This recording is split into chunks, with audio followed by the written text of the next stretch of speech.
Hello friends, आप देख रहे हैं आपका चैनल शेयर बाजार विद आयुष। और दोस्तों, इस वीडियो में बात करेंगे मुथूट माइक्रोफिन और सूरज एस्टेट के बारे में। तो आज दोस्तों दोनों आईपीओ लिस्ट हुए और कह सकते हैं निराशाजनक लिस्टिंग आपको होती भी नजर आई। मुथूट माइक्रोफिन लिस्ट होता है 275 पे, ऑलमोस्ट 5% के डिस्काउंट पे लिस्टिंग हमको देखने को मिली इसके आईपीओ प्राइस से इशू प्राइस पे।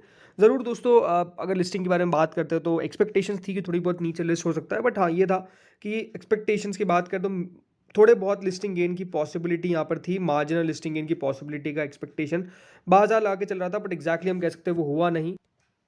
और लिस्टिंग हम कह सकते हैं कि नीचे देखने को मिल गई। और ठीक है, मतलब आप लिस्टिंग नीचे देखने को मिली क्योंकि पूरा अभी आईपीओ में हाल फिलहाल में हम कह सकते हैं थोड़ा सा मूड माहौल चेंज होता हुआ देखने को मिला, क्योंकि रिसेंट में अगर आप नोटिस करेंगे वो जो शुरू हुआ था इंडिया शेल्टर से, बिकॉज इंडिया शेल्टर की भी लिस्टिंग बिलो एक्सपेक्टेशंस हुई। फिर आइनॉक्स आता है जिसकी लिस्टिंग दोस्तों बिलो एक्सपेक्टेशन होती है, काफ़ी ज़्यादा एक्सपेक्टेशंस के बिलो लिस्टिंग हुई। तो ये दो आईपीओज ने हम कह सकते हैं मूड माहौल ख़राब करते थे, ज़्यादातर आइनॉक्स ने ख़राब किया। और उसके बाद दोस्तों जैसे आज मुथूट की लिस्टिंग हुई, फिर सूरज एस्टेट की हुई, बल्कि मोतीसन ज्वेलर्स भी हम कह सकते हैं कि लिस्टिंग एक समय पे 200% तक का ग्रे मार्केट चल रहा था। चलिए 200% की तो एक्सपेक्टेशन कोई कर भी नहीं सकता, और मैंने पहले भी कह दिया था। लेकिन हाँ, यहाँ पर भी 100% के आसपास से लिस्टिंग देखने को मिली, जो भी एक्सपेक्टेशन से नीचे था। तो ओवरऑल बात बताने वाली यही है कि अभी आईपीओस के अंदर जो लिस्टिंग हो रही है वो एक्सपेक्टेशन से बिलो हो रही है, जो बाजार सोच के चल रहा है उससे भी नीचे वाले लेवल्स पर आपको वो आईपीओस लिस्ट होते हुए देखने को मिल रहे हैं। तो एक थोड़ा सा ट्रेंड हम कह सकते हैं चेंज होता हुआ देखने को मिला। लेकिन अब इंपॉर्टेंट बात हम इस वीडियो में यही करेंगे मुथूट और सूरज एस्टेट पे, कि क्या यहाँ से फिर से कोई बाउंस बैक की उम्मीद है, या फिर यहाँ से और गिरावट देखने को मिल सकती है। जिनके पास आया है उनके लिए याद रखिएगा, ये वीडियो कोई भी हम कह सकते हैं रिकमेंडेशन नहीं होने वाला है, बाय सेल टिप नहीं होने वाली। तो कृपया करके उस तरीके से ना लीजिएगा। एक प्रॉपर एनालिसिस है, कोई भी बाय सेल के लिए अपने फाइनेंशियल एडवाइजर से कंसल्ट जरूर करिए। तो दोस्तों, आज लिस्टिंग मुथूट की जिस तरीके से नीचे हमको देखने को मिली, ज़रूर निराशाजनक है। ज़रूर हम कह सकते हैं जिनके पास आईपीओ आया, एक तो आईपीओ मिलता मुश्किल से, और उसके बाद जब आईपीओ डिस्काउंट में लिस्ट हुआ है तो दुख होता है, काफ़ी ज़्यादा दुख होता है, इसमें कोई दोहराई नहीं है।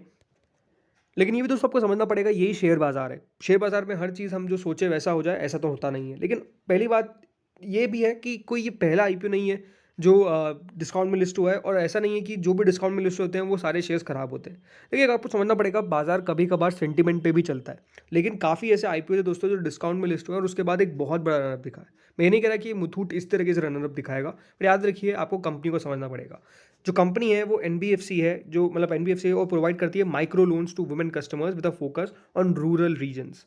राइट, ये इंडिया की 5वीं लार्जेस्ट एनबीएफसी है, याद रखिएगा, माइक्रो फाइनेंस इंस्टीट्यूशन के अंदर। लार्जेस्ट मतलब 5th largest micro finance institutions के अंदर ये आ जाती है। कंपनी का जो gross loan portfolio as of March 31 2023 वो भी दोस्तों 3rd लार्जेस्ट है इन द सदर्न इंडिया।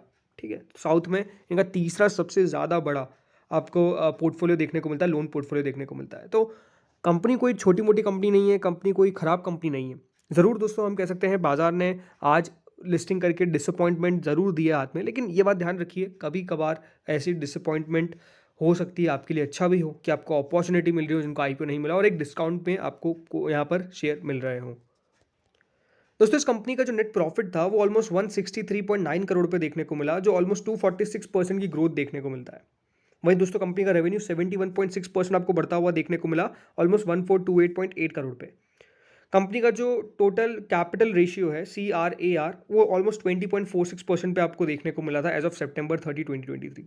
तो इंपॉर्टेंट बात की कि दोस्तों कंपनी की ग्रोथ आपको लगातार देखने को मिल रही है, तो ग्रोथ पे कोई प्रॉब्लम नहीं है। तो ये अगर आप सोच रहे हैं कि आपके पास एक खराब कंपनी आ गई है, राइट, एक बैड कंपनी आ गई है, तो ऐसा तो बिल्कुल नहीं है। क्यों? बिकॉज कंपनी के दोस्तों पॉइंट्स जो है वो आपको पॉजिटिव देखने को मिल रहे हैं, और इसलिए मैं कह सकता हूँ कि काफ़ी लोगों ने लगाया भी होगा। हो सकता है कि देखिए यहाँ पे लिस्टिंग इनके लगाया हो, लेकिन लिस्टिंग ये नहीं हुआ, तो ऐसा नहीं कि आपके पास कंपनी बुरी आई है, कंपनी दोस्तों ठीक है।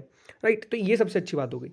अब एक एक्सपर्ट का आपको व्यू बताता हूँ मुथूट माइक्रोफिन पे लॉन्ग टर्म के लिए क्या है। तो देखिए, यहाँ पे साफ साफ कह सकते हैं, मार्सडेकर also have maintained a positive stand on Muthoot Microfin irrespective of the counter trading at a discount.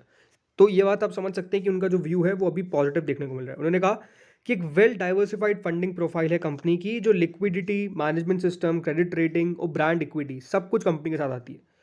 ये जो चीज़ है दोस्तों, ये लेंडर यूटिलाइज कर सकता है आने वाले समय के अंदर। और जो नेट प्रोसीड्स है, यानी जो इक्विटी शेयर्स कंपनी को मिले हैं, इससे कंपनी अपने टायर 1 कैपिटल बेस को इशू करेगा। तो इससे दोस्तों कंपनी की कैपिटल एडिक्वेसी और इन्हेंस होती हुई नजर आएगी, जो एक कंपनी की स्टेबल लेवरेज पोजीशन रहेगा। उनके मानना है कि जो द एनालिस्ट एडेड ही added advises investors to hold the shares for a medium to long term perspective as they are fairly valued at the current price to book value of 2.3 times the H1 FY24 annualized book value। तो उनका मानना क्या है कि आपको यहाँ पर basically hold करके रखना चाहिए मीडियम टू लॉन्ग टर्म के बारे में उनका ये व्यू देखने को मिल रहा है। उनके द्वारा ये भी कहा गया कि Muthoot appears to be a solid choice for long-term investment with its focused approach to rural microfinance, efficient management of NPS and fair valuation based on FY24 earnings। ये दोस्तों बात जो है वो साफ साफ कही गई है मुथूट माइक्रोफिन के बारे में। तो ये मेरा व्यू नहीं है, ये एक एक्सपर्ट का व्यू है जो आपको मैंने बताया, जो वेबसाइट पे आया मनी कंट्रोल के ऊपर। तो ये ज़रूरी क्यों होता है बताना, बिकॉज देखिए एक अगर आपको व्यू एक्सपर्ट का मिल जाए तो ज़रूर आपके कॉन्फिडेंस आता है कि हाँ कंपनी के बारे में एक एक्सपर्ट बढ़िया कह रहा है।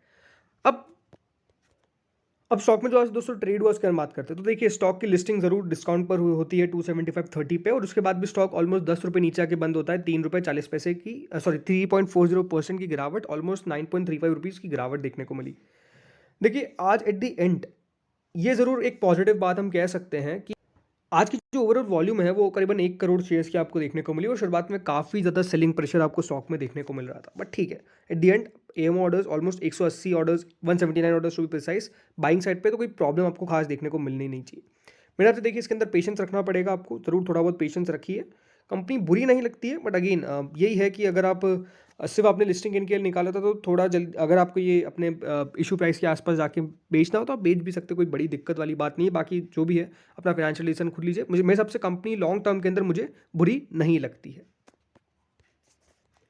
अब सूरज एस्टेट डेवलपर्स पे बात करते हैं, तो सूरज एस्टेट डेवलपर्स में भी कहानी सेम थी, ऑलमोस्ट 4.5% के डिस्काउंट पर ये आईपीओ भी लिस्ट हुआ, और हम कह सकते हैं कि यहाँ पर भी आज निराशा ही हाथ लगी इन्वेस्टर्स के, डिस्काउंट पे आपको लिस्टिंग देखने को मिली। स्टॉक जो था वो ऑलमोस्ट ओपन हुआ था 343.80 पे बीएसई पे, करीबन ट्रेड करता हुआ नजर आता है 10:05 पे ऑलमोस्ट 335 रुपीज़ तक, मतलब गिरावट जो है आपको देखने को मिली। 360 रुपये का शेयर 345 रुपये के आसपास लिस्ट हुआ, तो डेफिनेटली एक गिरावट आपको देखने को इसमें मिली है।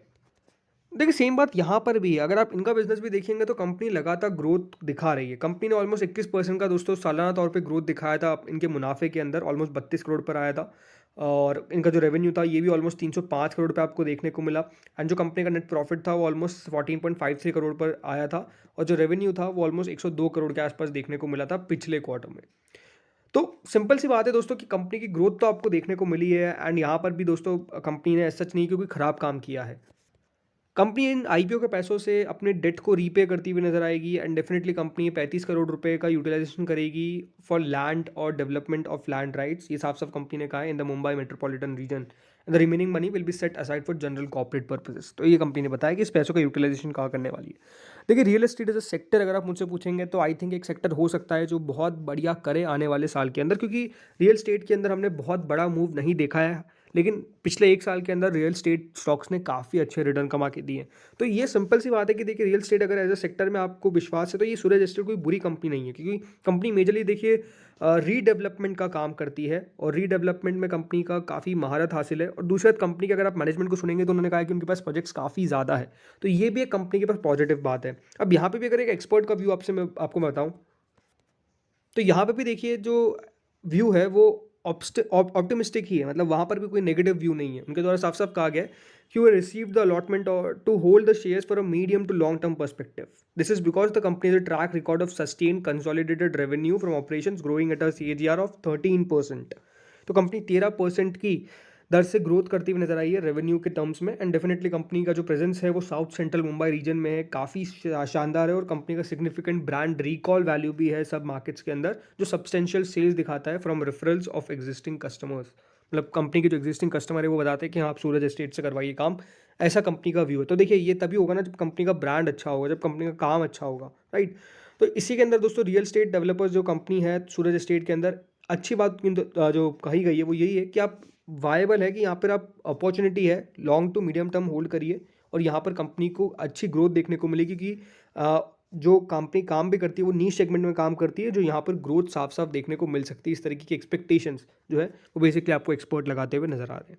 बाकी स्टॉक की क्लोजिंग हम कह सकते हैं जहाँ पे ओपन हुआ था ये, वहाँ से 5 रुपये 10 पैसे नीचे बंद होता है। 340 रुपीज़ का इसका ओपन था, 334.90 पे क्लोज हुआ, 354.45 तक दोस्तों गया है। तो अभी ज़रूर देखिए, जो फ्रेश इसके लिए रेजिस्टेंस है वो है इसका इशू प्राइस। दोनों स्टॉक के लिए उसका इशू प्राइस यानी 360 रुपीज़ इसका इशू प्राइस आपको जो है वो बेसिकली रेजिस्टेंस देखने को मिलेगा। अगर इसको एक बार पार कर दिया तो बढ़िया तेज़ी देखने को मिलेगी। यहाँ पर भी अच्छी बात क्या है, at the and 15,203 orders buying side पे आपको देखने को मिलेंगे, तो ये एक और पॉजिटिव बात है। तीसरी बात क्या है, आज की जो वॉल्यूम देखने को मिली है वो 58 लाख शेयर्स की देखने को मिली, और यहाँ पर भी सेलिंग प्रेशर था।